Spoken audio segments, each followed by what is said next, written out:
గౌరీ శంకర్ గారు మీ విశ్లేషణ ఏంటి? అంటే ఎవరు గెలిస్తే భారత్ కు బాగుంటుంది?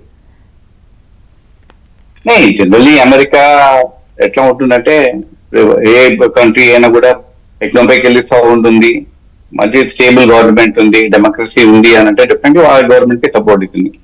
And India been a very close ally of US. Maximum మన ఇండియన్స్ ఫస్ట్ కంట్రీ ఏదైనా వెళ్ళాలి అని అనుకుంటే అంటే ఫస్ట్ యుఎస్ఏ చూస్ చేశారు, ఆ తర్వాత యూకే వెళ్తారు. కానీ ఇంక్లూడింగ్ కమ్యూనిస్ట్, ఈవెన్ మన కమ్యూనిస్ట్ లీడర్లు కూడా చూడండి, వాళ్ళ పిల్లలు చదువుతారు అంటే డైరెక్ట్ అమెరికాని చూస్తారు, కానీ ఏ రష్యాను చైనా పోయే వాళ్ళు ఉండరు. So America is the first destination for any Indian, ఎవరైనా కానీ మేము చెప్పుకుంటారు. అండ్ ఇప్పుడు ఈ ఎలక్షన్ మాత్రం డొనాల్డ్ ట్రంప్, కమలా హారిస్ చూసి డొనాల్డ్ ట్రంప్ ఓపెన్ గానే తను ఇండియాకి సపోర్ట్ చేస్తా ఉన్నాడు, ప్రో ఇండియా స్టాన్స్ తీసుకున్నారు. తను ఓపెన్ గానే మోడీ గారు ప్రేజ్ చేశారు, ఓపెన్ గానే తన హిందూస్ ని ప్రేజ్ చేశారు. కాబట్టి మోస్ట్ ఆఫ్ వలసదారుల విషయంలో H1B వీసాకు సంబంధించి ఈ అంశాలకు సంబంధించి ఉద్యోగాలు వీటి పట్ల ఏమన్నా ఇబ్బందికర పరిస్థితులు ఈ విషయంలో ఆయన పదే ఇవి ఎలాగే చెప్తారో వాటి పట్ల కూడా అంతే స్ట్రిక్ట్ అనౌన్స్మెంట్స్ ఉంటాయి. సో డొనాల్డ్ ట్రంప్ ఏంటంటే largest deportation and I will take up illegal deportation, illegal గా వచ్చిన మైగ్రేట్స్ రిపోర్ట్ చేస్తాను నేను అని ఒక స్టాన్స్ తీసుకున్నాను.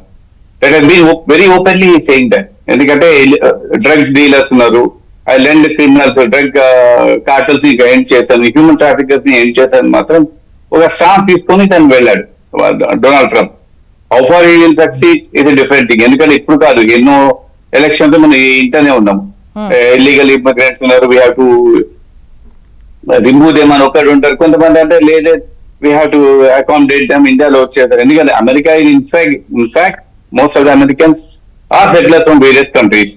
మనకు స్పెయిన్స్ ఉన్నారు, ఫ్రెంచ్ ఉన్నారు. కాబట్టి it's not that easy illegal immigrant. మన వాళ్ళు చదువుకుంటానికి వెళ్తారు, అక్కడ వెళ్ళినాక వాళ్ళ ఎడ్యుకేషన్ అంతా కంప్లీట్ అయిపోయి అక్కడ వెళ్ళి సెటిల్ అయిపోతారు. There are lakhs and lakhs of illegal immigrants are there and it's not that easy. ఇప్పుడు కొత్తగా ఎవరైనా పట్టుబడ్డారంటే వాళ్ళు ప్రివెంట్ చేయవచ్చు, కానీ ఆల్రెడీ సెటిల్ అయిపోయి ఉన్న వాళ్ళని తీసి మళ్ళీ ఒక రిటర్న్ పంపించారంటే that's not that easy. Probably అది he wanted to address a section of people to attract the votes, Donald Trump గారు. ఇంకోటి ఏంటంటే నేను రష్యా యుక్రెయిన్ వార్ ఎండ్ చేశాను అని ఒకటి ప్రామిస్ చేశారు. అదొక వన్ ఆఫ్ ద మేజర్ ఇది. Kamala Harris has been different thing. Already తను కంటిన్యూ బయట క్యాంపెయిన్, ఏదైనా ఫార్మా కంపెనీస్ ఉన్నారు అంటే ప్రైసెస్ కంట్రోల్ చేయాలి, డ్రగ్ ప్రైసెస్, అది రైట్ ఫర్ అబార్షన్ అని దాన్ని పెట్టారు. ఒకటి ఇమిగ్రేషన్, ఆర్థిక వ్యవస్థ, abortions, at the same time యుద్ధాలకు సంబంధించి ఈ 4 ఏవైతే ఉన్నాయో ఈ 4 అంశాలు ఎక్కువ ఇంపాక్ట్ చూపించే ఛాన్సెస్ కనిపిస్తున్నాయి. And a good paying job to the country economy. Any American president will definitely say that Indian వాళ్ళ ఎకానమీ పెంచుకుంటారు వాళ్ళు. But nobody talks about either Donald Trump కానీ కమలా హారిస్ కానీ డోంట్ టాక్ అబౌట్ డ్రగ్ ఇది gun culture అండి. అమెరికాలో ఎంతో మంది చనిపోతా ఉన్నారు పిల్లలు. మన స్కూల్లో ఫైరింగ్ చూసాము, చిన్న పిల్లలు దే హ్యావ్ ఆటోమేటిక్ వెపన్స్ అని. ఎందుకంటే defence is one of the biggest industries in US. ఇప్పుడు ఆ ఇష్యూ మాత్రం నేను బయట హైలైట్ చేయటం లేదు, ఎందుకు అర్థం కాదు, కానీ that is a very serious issue. అంటే చిన్న పిల్లలు స్కూళ్ళలో వెళ్ళి ఫైరింగ్ చేసుకొని చంపుతా ఉన్నారు. I think they should be control on guns అంటే మాత్రం that is not at all an election issue లాగా అయిపోయింది. అంటే గౌరీ శంకర్ గారు, అంటే గన్ కల్చర్ దాని గురించి మాట్లాడకపోగా ట్రంప్ కొన్ని సందర్భాల్లో అది ఇంకా దాని యాక్సెస్ ఇంకా బెటర్ గా ఉంటది, ఇంకా స్వేచ్ఛ ఎక్కువ ఉంటది మీకు అని చెప్పినట్టు అనిపించింది కొన్ని మీటింగ్స్ లో. దే షుడ్ బి రిస్ట్రిక్షన్స్ అండి, ఏజ్ రిస్ట్రిక్షన్స్ పెట్టాలి. ఎందుకంటే వాళ్ళు I think it's above 18 years they are allowed to have hold gun. లేకుండా కూడా ఏమవుతుంది, ఇంట్లో పేరెంట్స్ గన్ తెచ్చి పెట్టుకుంటారు, పేరెంట్స్ బయట డ్యూటీకి వెళ్ళిపోయారు, బయట వెళ్ళిపోయారు అనుకో, పిల్లలు తీసుకొని వెళ్ళిపోతున్నారు. That has happened in several cases. ఎంతో మంది స్కూల్ పిల్లలు చనిపోయారు. I think there should be a control on gun అండి. కానీ ఏంటంటే it's very big industry and ఆ ఇండస్ట్రీ ఎంత పెద్దదంటే definitely that influences the American presidential elections కానీ వాళ్ళకి ఇది ఉంది. I think they been lot of funding కూడా ఉంటుండొచ్చు. కాబట్టి they don't want, nobody wants to talk about that issue. They always talk about the development కానీ, ఇండస్ట్రీస్ కానీ, economic కానీ, ఈ ఇల్లీగల్ డిపోర్ట్స్, ఇల్లీగల్ ఇమిగ్రెంట్స్ గురించి ఇదే డిస్కషన్ వస్తాయి. కానీ ఆ గన్ ని మాత్రం జనరల్లీ అవాయిడ్ చేశారు. అది ఓకే. అండ్ మహేష్ గారు, మీరు చెప్పండి, అంటే మన వాళ్ళు అక్కడ ఉంటారు, H1B వీసాకు సంబంధించి కాస్త ఆందోళన అనేది ముఖ్యంగా ట్రంప్ విషయంలో ఎక్కువ ఉంటారు. ఆయన ఈ విషయంలో చాలా క్లియర్గా కఠిన వైఖరి అవలంబిస్తాను అని చెప్పేసి చెప్పడం కూడా జరిగింది. ఈవెన్ ప్రచారంలో కూడా పదే పదే ఇది చెప్పడం. ఎట్ ద సేమ్ టైం అంటే ఇండియన్కి సంబంధించి కొన్ని ఇంపార్టెంట్ ఇష్యూస్ అండ్ ఆకట్టుకునేటువంటివి కూడా చాలా మాట్లాడారు. ఎట్ ద సేమ్ టైం ఈ అనౌన్స్మెంట్ కూడా ఇచ్చారు. అండ్ ట్రంప్ వస్తే ఎలా ఉంటుంది, కమలా హ్యారిస్ వస్తే ఎలా ఉంటుంది? ముఖ్యంగా మనకి చూసుకుంటే Trump is definitely pro India. మీకు మోడీ గారికి కానీ ట్రంప్ కూడా చాలా మంచి రిలేషన్షిప్ ఉంది. Even if you look at like before 2020 election టైంలో కూడా మోడీ వెన్ ఈ కేమ్ టు అమెరికా, డాలస్ లో కానీ ట్రంప్ తో కలవడము ఇవన్నీ కూడా మనం చాలా చూసాం.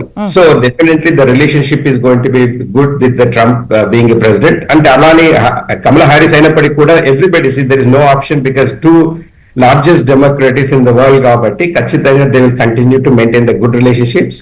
అయితే ముఖ్యంగా మీరు ఏదైతే H1B వీసా లాంటి ఏవైతే అంటున్నారో definitely there might be some changes, but అయినప్పటికీ కూడా both the governments nobody is against the legal immigration. అయితే Trump always saying that we are for legal immigration, we are against the illegal immigrations.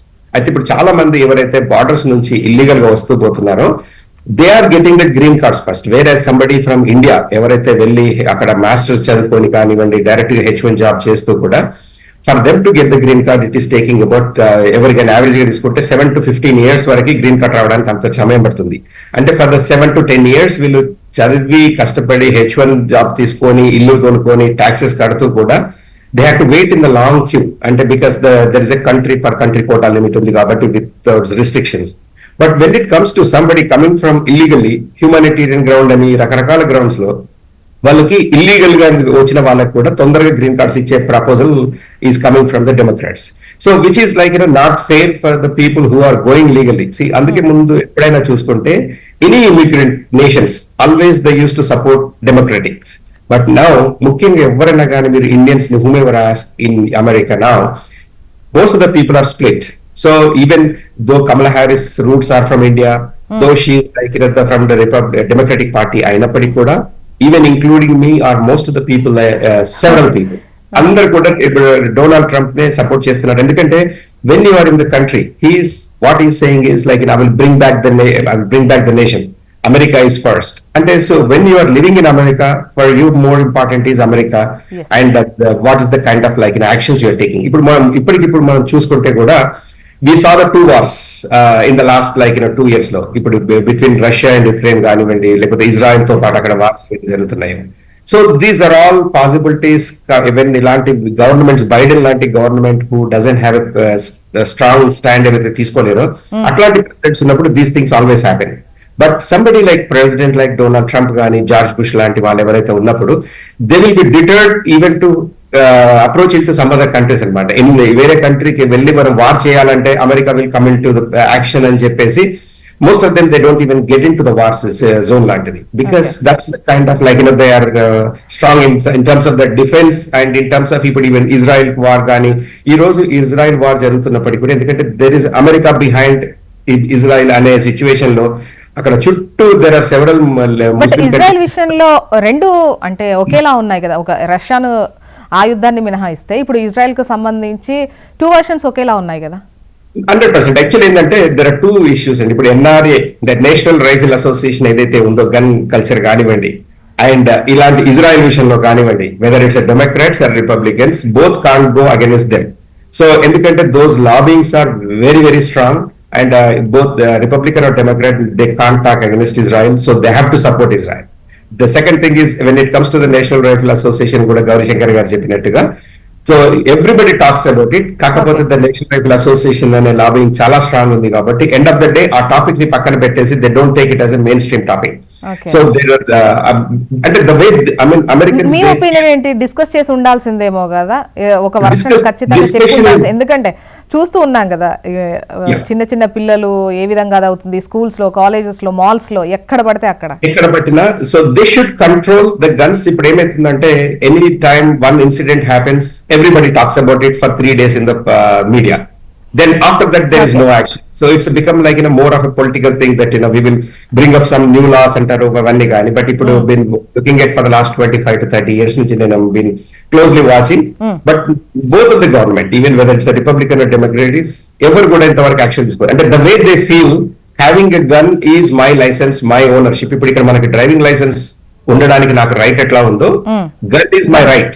And అలాంటి culture అమెరికాలో ఉంది. కాకపోతే ఏదైతే ఎప్పుడైతే if it is going in to the wrong hands and పిల్లలు చేతికి అట్లాంటివి కంట్రోల్ చేయాల్సిన అవసరం అయితే తప్పకుండా ఉంది. బికాస్ ఇట్స్ లైక్ మన దగ్గర గన్ అంటే చాలా you to go through the several procedures.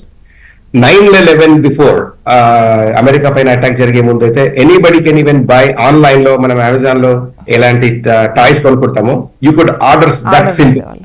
ఇప్పుడు ఏంటంటే just at least they are taking some information, they are going through the little bit of background check and they are selling. But it's not it's a very very simple process, but they're asking for the ID and minimal things. Otherwise ఏంటంటే it is simple online shopping లాగా కానీ buying అనేది. ఇప్పటికీ కొంత changes వచ్చినప్పటికీ కూడా ఇంకా కొంత స్ట్రింజెంట్ లాస్ రావాలి, బికాస్ ఇట్స్ చాలా రావాల్సినటువంటి అవసరం ఉంది.